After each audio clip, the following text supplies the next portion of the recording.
Hello నమస్తే అందరికీ. Millets నార్మల్గా వండుకుంటే చాలామంది ఇష్టపడరు కదా. ఒక్కసారి అయితే ఇలా ట్రై చేసి చూడండి. 6 అవర్స్ అయితే నానబెట్టుకోవాలి. నేను 6 అవర్స్ నానబెట్టుకున్న అందులోకి ఆనియన్స్, పచ్చిమిర్చి ఇలా చేసి ట్రై చేయండి.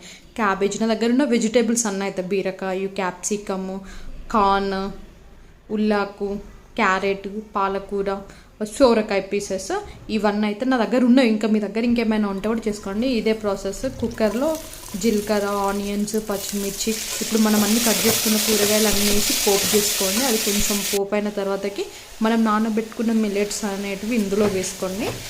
ఒక్క కప్పు మిల్లెట్స్కి నేను 4 కప్స్ వాటర్, ఎందుకంటే అది లిక్విడ్ ఉంటేనే తింటాం మనము. అది గట్టి గట్టిగా అయితే కూడా అంత ఇష్టంగా అయితే తినాం. ఇందులో సాల్ట్, మిరియాల పొడి అయితే యాడ్ చేసుకోండి. చాలా టేస్టీగా ఉంటుంది. ఇలా అయితే ట్రై చేయండి. 4 విజిల్స్ వచ్చిన తర్వాతకి ఆఫ్ చేసి తిని చూడండి. చాలా అంటే చాలా ఎమ్మీగా ఉంటుంది. నాకు కామెంట్లో కూడా చెప్పండి ఎలా ఉందో.